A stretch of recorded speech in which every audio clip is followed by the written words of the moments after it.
Assalamualaikum warahmatullahi wabarakatuh. Selamat datang di mata kuliah Komputasi Teknik Kimia, di mana pada mata kuliah ini kita akan menggunakan software HYSYS. Pada pertemuan pertama ini, kita akan membahas pengantar, ruang lingkup, dan pentingnya simulasi dalam dunia teknik kimia. Saya, Heni Sugesti, akan mendampingi mahasiswa sekalian selama perkuliahan ini.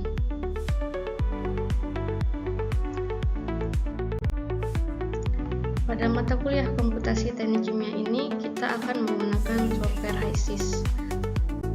Maka sebelum memulai perkuliahan, pastikan bahwa saudara sekalian memiliki perangkat yang mendukung seperti laptop, serta menguasai dasar-dasar teknik kimia dan matematika teknik, dan juga penguasaan kemampuan bahasa Inggris. Karena umumnya sebagian besar software dan referensi dalam dunia teknik kimia menggunakan istilah dalam bahasa Inggris.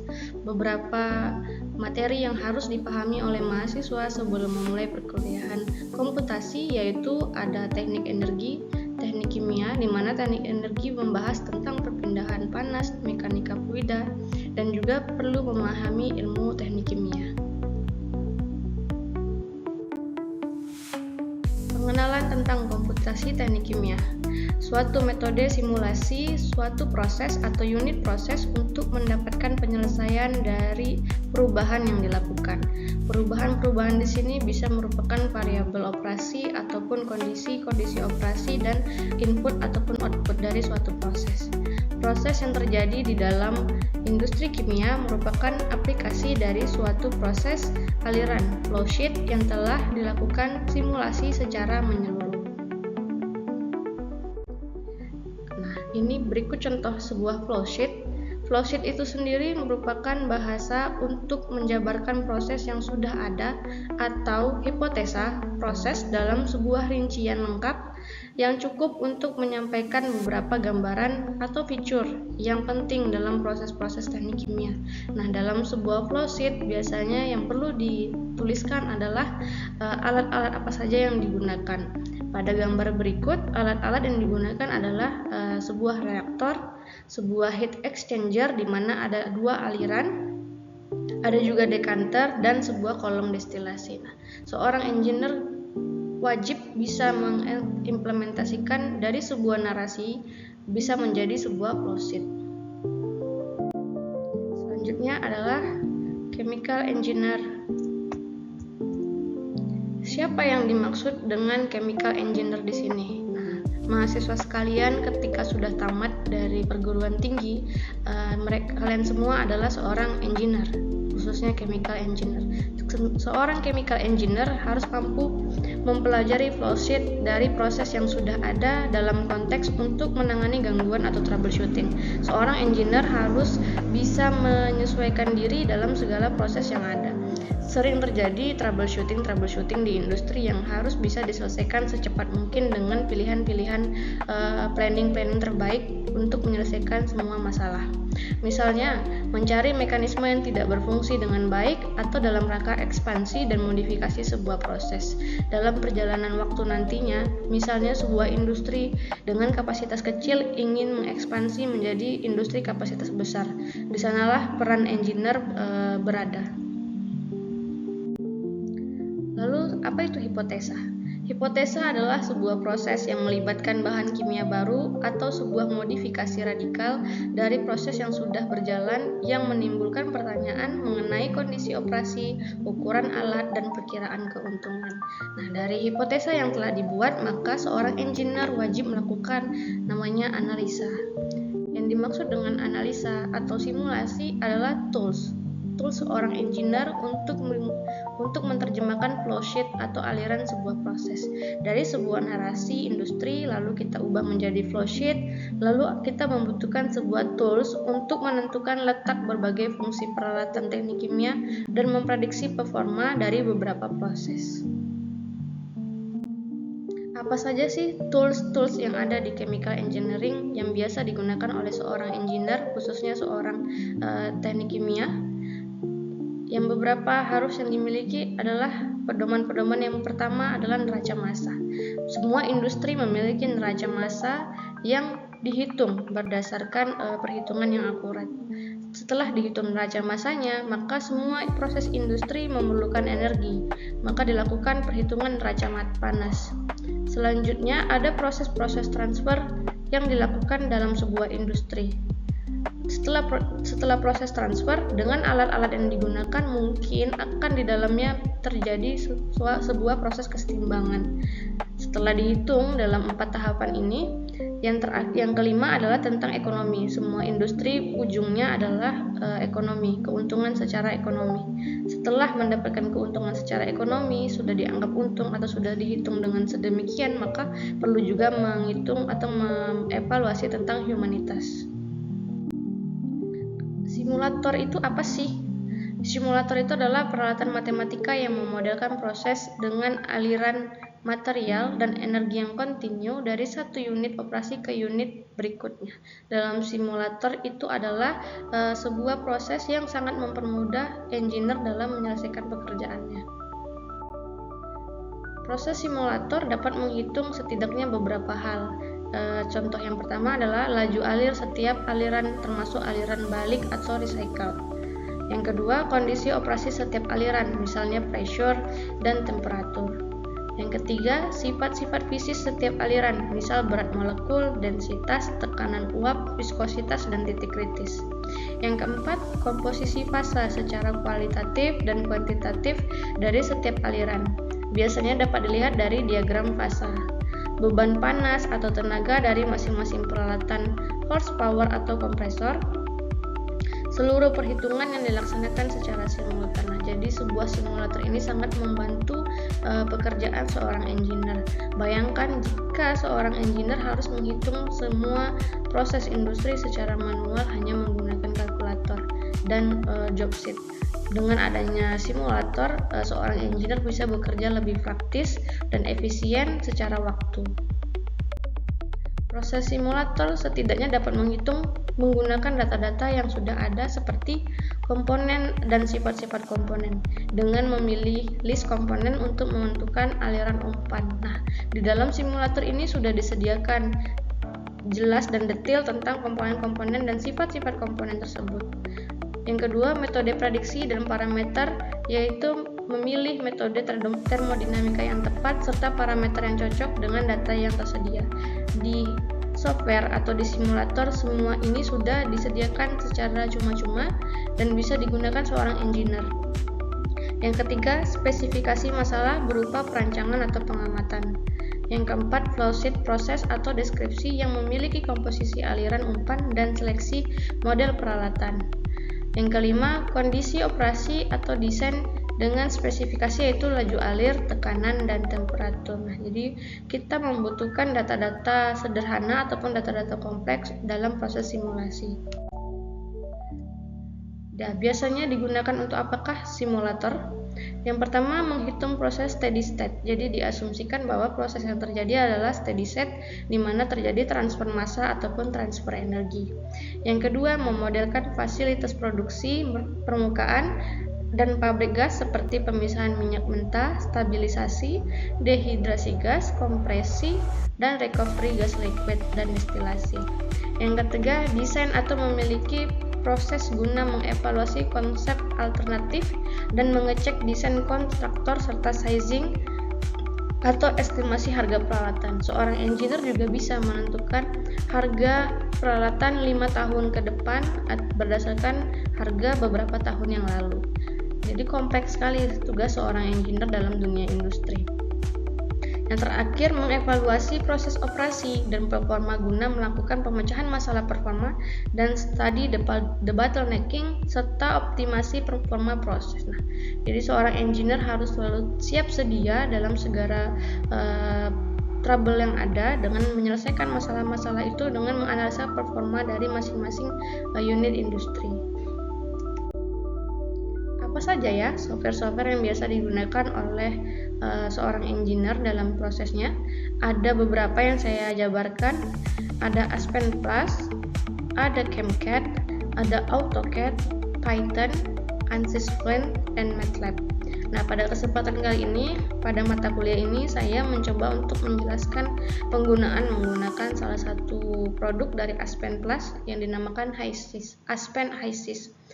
Di pertemuan berikutnya kita akan mulai menggunakan software tersebut.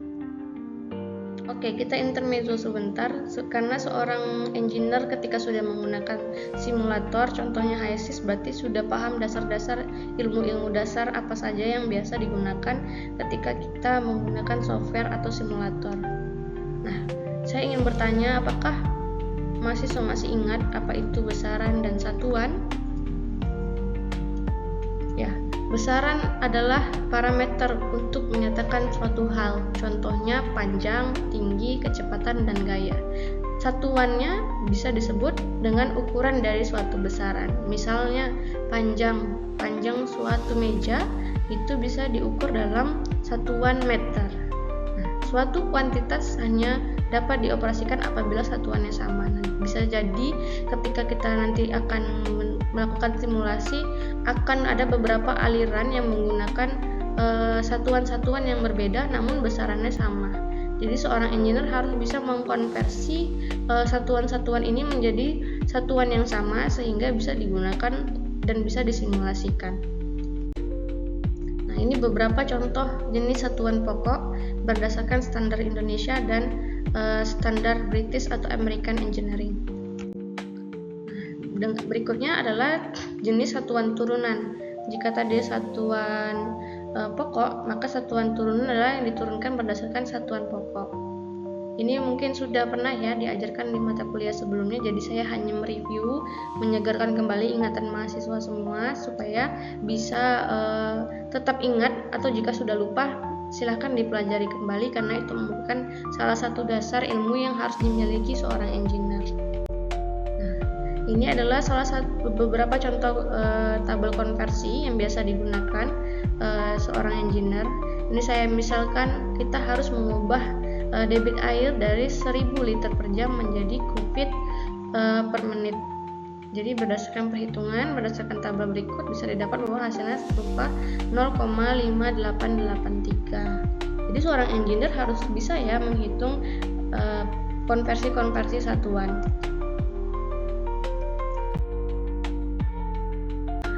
Ini merupakan proses reaktor. Aliran reaktor ada 3 aliran di sini. Kalau gambar yang pertama, ketika proses berlangsung tidak ada aliran masuk ataupun aliran keluar. Ini biasanya disebut dengan batch reaktor. Ya betul. Lalu kalau yang paling kanan, ketika proses berlangsung ada aliran masuk dan juga ada aliran keluar. Maka itu dinamakan continuous reactor. Selanjutnya, yang di tengah, jika salah satunya ada, misalnya ketika proses berlangsung ada aliran masuk saja atau ada aliran keluar saja, maka dinamakan semi batch reactor. Seorang engineer tadi selain punya dasar-dasar tentang satuan dan besaran dan perhitungan konversi, juga harus tahu tentang neraca massa dan bagaimana membuat solusi dari sebuah masalah. Ini contoh sederhananya. Di laboratorium hanya tersedia larutan HCl 5% dan larutan HCl 25%. Seorang praktikan akan membuat 1000 gram larutan HCl 12%. Apa yang sebaiknya dilakukan praktikan tersebut? Yang pertama adalah menggambarkan proses flow diagram dan dituliskan data-datanya. Nah, itu menggambar flow sheet sederhana. Misal nih, jika ada 2 konsentrasi yang berbeda dan kita ingin mendapatkan konsentrasi yang kita inginkan, maka kita harus mencampurkan 2 konsentrasi berbeda menjadi konsentrasi yang kita inginkan. Maka alat yang kita gunakan adalah dinamakan mixer. Mixer ditulis dalam bentuk kotak, lalu ditambahkan data kualitatif dan kuantitatif yang kita ketahui. Diketahui akan ada 2 aliran masuk karena ada 2 bahan kimia yang berbeda konsentrasinya, HCl 5% dan HCl 25%. Nah, campuran larutan ini tentu dicampur dengan air atau H2O sisanya. Lalu kita menginginkan sejumlah larutan HCl 1000 gram dengan konsentrasi 12%. Maka berapakah jumlah HCl yang harus ditambahkan untuk mendapatkan 1000 gram larutan HCl 12%? Begitu ya konsepnya. Nah, buatlah pemisahan variabel untuk diagram aliran proses yang sudah dibuat, baik itu aliran masuk ataupun aliran keluar. Nah, sudah dibuat variabel-variabelnya, maka umpan pertama disebut F1 atau feed 1, aliran kedua disebut feed 2, dan outputnya disebut dengan feed 3. Kita selanjutnya menentukan basis. Pilihlah suatu laju alir proses sebagai basis perhitungan. Basis perhitungan dapat diambil berdasarkan banyaknya bahan yang masuk atau berdasarkan banyaknya bahan yang keluar. Karena tidak diketahui pada soal bahan yang masuk, hanya diketahui bahan yang keluar, maka kita menggunakan basis 1000 gram dalam perhitungan. Lalu kita perhitungkan secara matematika. Pada persamaan ini tidak ada reaksi, maka persamaan raca masanya menjadi input sama dengan output. Inputnya ada 2, F1 dan F2, menjadi output. Sama dengan outputnya cuma ada satu, yaitu F3, maka persamaannya menjadi F1 ditambah F2 sama dengan 1000. Raca massa komponen, contoh yang kita ambil adalah komponen HCl-nya saja. Bisa juga menggunakan H2O, tapi kita fokus kepada HCl. Maka 5% pada F1 ditambah 25% pada F2 menjadi 12% pada F3. Lalu disederhanakan. Lalu dengan perhitungan matematika yang teliti, maka didapatkan bahwa aliran F1 dibutuhkan sebesar 650 gram dan aliran F2 dibutuhkan sebesar 350 gram untuk menghasilkan HCl 12% 1000 gram. Paham ya sampai sini ya? Jadi seorang engineer itu harus paham tentang neraca massa dan neraca energi. Sudah jauh-jauh kita menggunakan HYSYS, tapi jika perhitungan neraca massa dan energinya masih kurang, maka seorang engineer harus bisa meningkatkan kemampuannya. Dalam sistem itu ada namanya aliran proses dan tahapan blok perhitungan serta komponen, termodinamika, aliran, unit proses, unit operasi, dan kontrol simulasi. Kita bahas ya, apa itu blok perhitungan? Blok perhitungan memodelkan peralatan proses yang seluruh input hard data harus dispesifikasi oleh user atau pemakai, atau nilai yang dihitung dari blok sebelumnya. Blok perhitungan memerlukan suatu input dan menghasilkan suatu output. Input data berupa data aliran masuk dan parameter, sedangkan output data aliran keluar dan hasil peralatan, hasil dari sebuah proses. Tahapan penyelesaiannya bagaimana? Yang pertama, blok dengan aliran masuk yang diketahui diselesaikan terlebih dahulu. Lalu blok dengan aliran inlet yang telah dihitung oleh blok sebelumnya diselesaikan berikutnya. Yang ketiga, aliran recycle dan parameter input yang tidak diketahui diselesaikan dengan iterasi. Nah, ini contohnya jika menggunakan blok perhitungan dengan input dan output. Jadi, aliran masuk yang di sini didapatkan dari data aliran keluar yang ada di sini. Begitu pula sebaliknya. Nah, aliran recycle harus dihitung berdasarkan persamaan. Terakhir, tugas Anda adalah merancang flowsheet power plant dari industri tertentu, mulai dari bahan baku hingga proses akhir. Tugas ini dijilid dan dibuat dalam minimal 10 halaman. Ya, judulnya juga tidak boleh sama, dengan batas pengumpulan 5 hari setelah tugas ini diterima. Nah, pada pertemuan selanjutnya kita akan menjelaskan sedikit tentang pengenalan Aspen Plus HYSYS. Maka dari itu setiap mahasiswa diharuskan untuk membawakan komputer ataupun notebook yang di dalamnya sudah terinstall aplikasi ataupun software HYSYS. Jika ada kendala dalam menginstal HYSYS, kalian bisa menghubungi toko komputer terdekat, ataupun jika sudah tidak bisa menemukan solusi, maka bisa menghubungi saya sebelum jam perkuliahan. Sekian materi kita pada hari ini.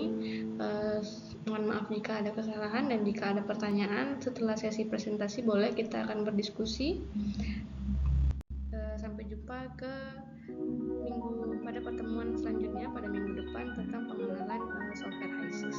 Wassalamualaikum warahmatullahi wabarakatuh.